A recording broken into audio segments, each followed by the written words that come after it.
Another way in which the Taller Boricua interacts with our community is by collaborating with other nonprofits, with other community groups, with other arts organizations in our own programming. So apart from the programming that we do for the gallery, we also, for example, this evening, we have an event with Semi-Underground, Luis Cordero, who's put together a film evening from the Henry Medina archives, so films on Cuban music, on Puerto Rican music.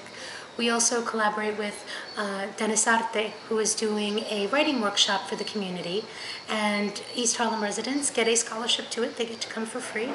and in which they get to work with Obie Award-winning writer Carmen Rivera, and they have workshop classes where they come and we do them right here in the gallery, and they get to take workshop classes in theater and writing. We also have collaborated with UMass and Harlem Arts Alliance to do artist workshops, artist best practices, reaching out to artists to how that they can further their careers, how to present their work, how to get their work shown. So by not only our own programming, we also reach out to others to program with us so that we can expand the breadth of our program and the reach of our programming and the depth of what we bring to the community. And again, most of these are free and open to the public. All right, Christine, if you would talk to us maybe about the changes in the neighborhood, at East Harlem, and how you feel about the changes going on. I think the most dangerous thing about gentrification, although there's many things about it that are destructive, is how it erases history. When a community gets gentrified, the community leaders, the community elders who built that community and brought a lot of its strengths to the forefront seem to get erased and get divided. And I think that's one of my own biggest fears, in that the more that East Harlem gets gentrified, the more of its incredibly rich history,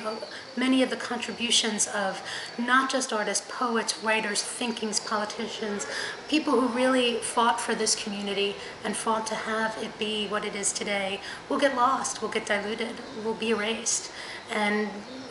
besides losing our artists, which, you know, the higher rents get, the more the artists need to leave. I mean, I think that's quite known about gentrification, that artists come in, they make a neighborhood amazing, and then it is an amazing neighborhood, and then they get priced out. But apart from that, also the history and the bonding that happens in a community,